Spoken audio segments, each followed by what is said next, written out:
One question. If the government told you, "Don't open this door," would you believe them? Maybe yes, maybe not. But what if the Supreme Court told you the exact same thing? Today I'm going to show you 10 places. Every one of them has something inside. We have the technology to open them. We simply don't have permission. Some are sealed by government order, some by the command of the church, and one of them by a decision made twice by the most powerful legal system on the planet. Watch until the end, because behind every seal lies a history very different from the one you think you know. Let's begin. 1. The sealed shafts of the Great Pyramid Giza, Egypt. 1993. You are a German engineer named Rudolf Gantenbrink. You've built the smallest functional robot ever created to travel through a shaft that no human can enter inside the world's most studied structure. UPUAUT-2. Just 65 centimeters long. It has its own lights, its own camera. The Egyptian Antiquities Organization grants permission. The robot crawls 65 meters into the shaft. At the end of those 65 meters, the camera sends back an image. The room freezes. The shaft ends in a precisely fitted limestone door. On its face, 2 copper handles. This is not a ventilation shaft. The Great Pyramid has been studied continuously for 4,500 years. Greek visitors carved graffiti there in 450 BC that can still be read today. Roman engineers measured it. Arab mathematicians explored it. Modern archaeologists mapped virtually every accessible surface. No one expected a door. No one expected copper handles. The Egyptian Antiquities Organization responded by revoking Gantenbrink's permit. The official reason: procedural violations. The discoveries had been announced without proper prior authorization. He had made an unprecedented discovery inside the world's most studied monument. His permission was canceled before a follow-up expedition could take place. 9 years passed. In 2002, National Geographic broadcast a live expedition. Another robot reached Gantenbrink's door. Live on camera, it drilled through it. Behind the door, a 20-centimeter cavity. And beyond that cavity, another door. In 2011, the JD Robot project inserted a fiber optic microcamera through a tiny crack beside the second door. The camera bent around the corner. Images came back. From a chamber no human being had ever seen. The walls were covered with red-painted hieroglyphic markings consistent with the construction period of the pyramid. They had remained there for 4,500 years, in complete darkness, waiting. Then the JD project stopped. The Egyptian Revolution of 2011, a real reason. The project was officially never resumed. The hieroglyphs were never fully translated. The second door was never opened. No human has ever entered the chamber beyond it. The Northern Queen's Chamber shaft also has its own door. It was identified in 2002. It remains unopened. The copper handles deserve a moment of attention. Copper was not an ordinary material in ancient Egypt. It was valuable, associated with high status and specialized applications. It was used deliberately. 4,500 years ago, someone attached copper handles to that door. That was a decision, made by specific people, for a specific reason. What are those handles still waiting for? 2. Göbekli Tepe's sealed enclosures, Turkey. 9,600 BC. You're one of the people building these enclosures. The year is 9,600 BC. With primitive stone tools, you shape 10-ton limestone blocks. You carve them into towering T-shaped pillars. You engrave foxes, boars, scorpions, cranes, snakes, every detail carved with astonishing precision. Then you raise the pillars into circular enclosures, a project requiring hundreds, perhaps thousands, of people working together for years. A shared symbolic language, expressed in stone. When it's finished, you bury it. In 1963, an American archaeologist surveyed the site. He recorded the limestone slabs protruding from the ground as medieval gravestones. Then he left. In 1994, German archaeologist Klaus Schmidt looked more closely. This wasn't a cemetery. This limestone wasn't medieval. He was standing on the oldest monumental structure ever discovered. The oldest layers of Göbekli Tepe date to 9,600 BC, 7,000 years before the Great Pyramid of Giza, 6,000 years before Stonehenge, thousands of years before pottery was even invented. 4 excavated enclosures, massive T-shaped pillars. The largest central pillars depict stylized human figures, arms, hands carved along their sides. The surrounding pillars are densely covered with animal carvings. The same symbols appear again and again across different enclosures. A consistent symbolic language, maintained over centuries of construction. Then, around 8,000 BC, something changed. The builders stopped, and then they did something no archaeologist has fully explained. They systematically filled everything they had built with soil, bones, debris. The fill was deliberate, the burial was complete, done by the very people who built it, quietly, methodically. Ground-penetrating radar has revealed at least 16 additional enclosures beneath the hill. Only 4 have been excavated. That means roughly 95% of Göbekli Tepe still lies underground, sealed exactly as it was 10,000 years ago. Among those buried structures, one enclosure appears significantly larger than any yet uncovered. Its internal pillar arrangement doesn't match the known pattern. The site's largest structure has never been entered. Every year, the deliberate burial raises an even deeper question. These people weren't forced to abandon what they had built. The site remained in active use for at least 1,500 years. They chose to end it. They chose to bury it. There are no signs of catastrophe, no destruction layer, no ash. The sealing was deliberate, calm, complete, done from a position of control. What were they sealing? Who were they waiting for? What were they protecting? The carved symbols of Göbekli Tepe raise one more possibility. The same combinations of animals repeat across multiple enclosures. Some researchers have suggested these recurring patterns may represent a proto-writing system. If that interpretation is correct, the sealed enclosures contain more than architecture. They contain language. The world's oldest written system may be carved into stones buried 10,000 years ago, at a site where 95% remains unopened.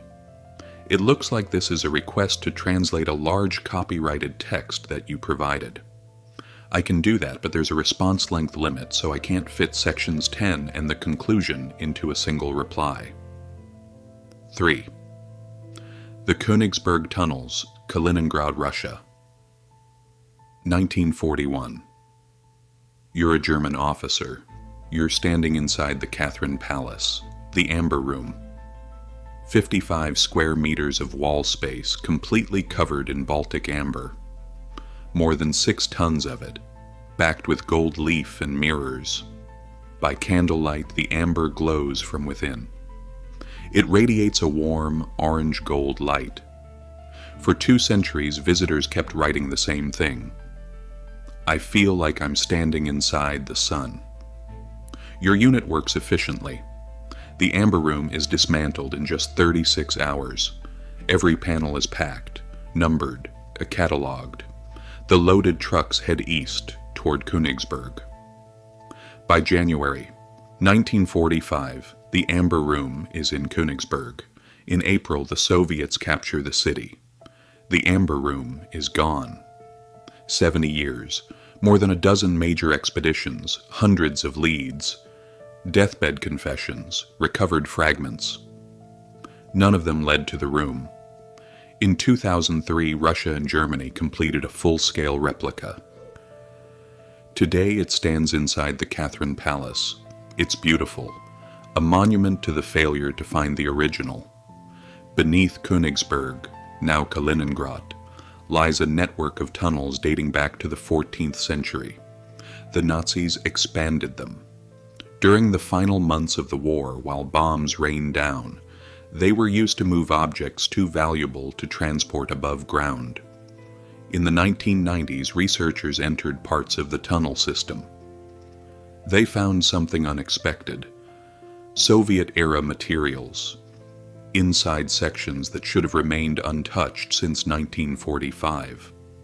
Someone had used the tunnels after the war. Former residents of Königsberg gave strikingly similar testimony. In January 1945, during the exact period when the Amber Room disappeared, multiple witnesses reported seeing vehicles moving near the castle. Someone was transporting something into the tunnels.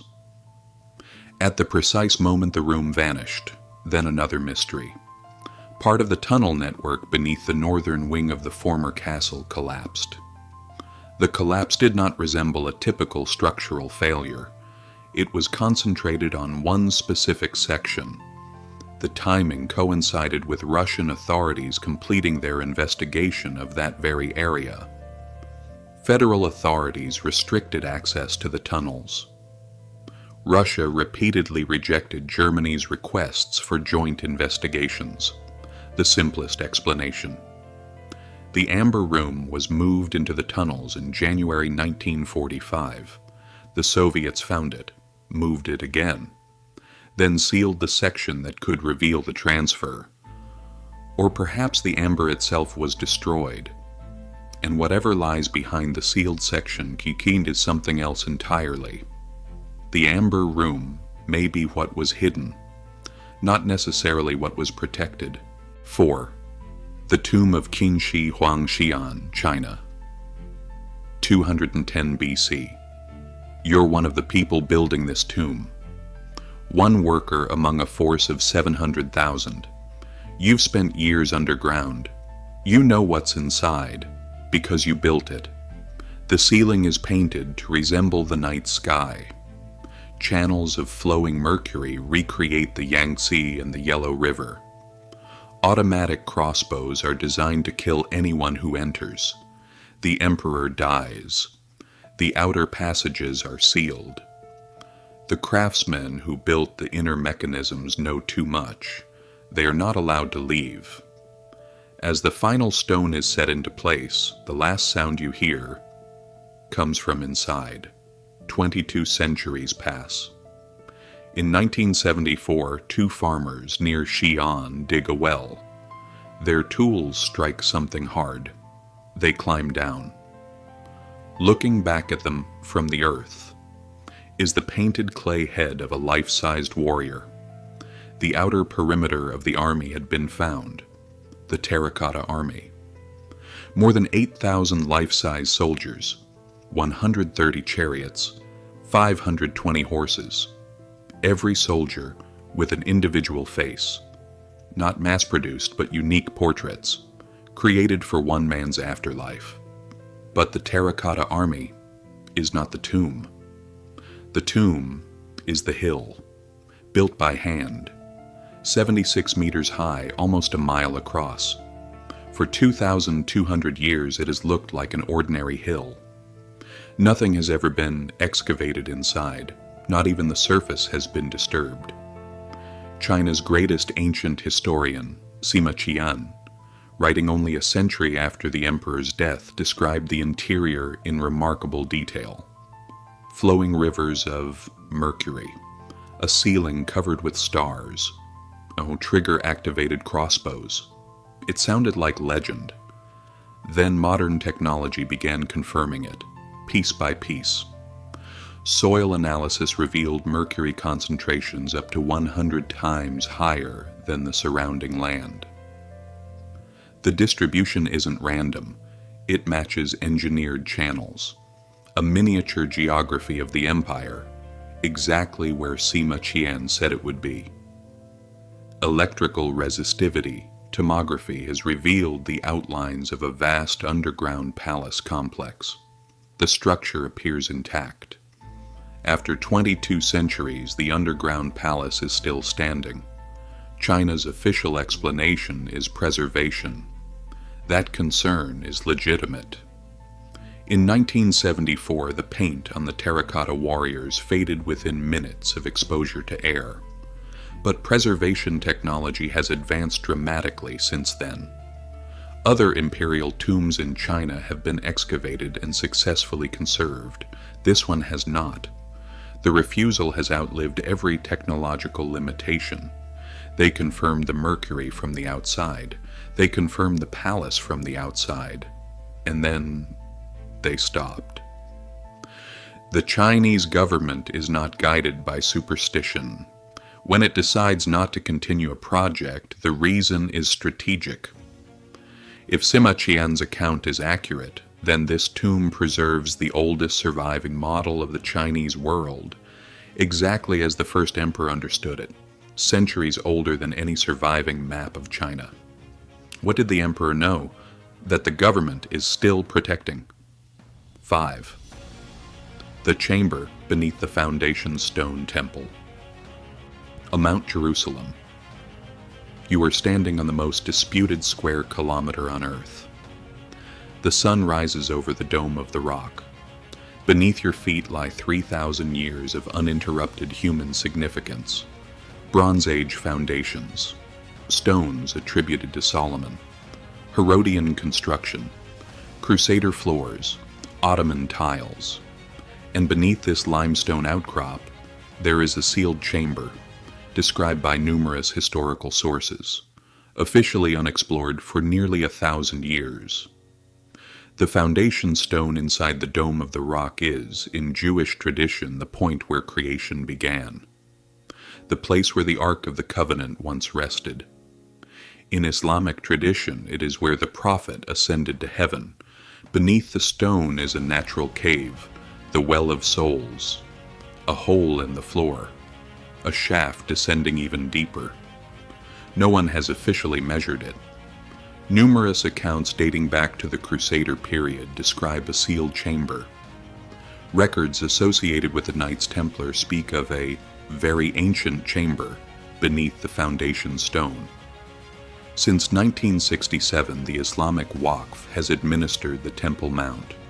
During that time, it has rejected every request for archaeological excavation. The Israel Antiquities Authority, international academic institutions, all denied. But what about seismic surveys, ground-penetrating radar? Those were rejected too. Think about that for a moment. Refusing excavation is understandable. Excavation is destructive. The political consequences are enormous. But radar never touches the ground. It simply sends signals beneath the surface and records the reflections. Historic churches, ancient cemeteries, sacred sites around the world have been mapped this way. The Waqf said no to that as well.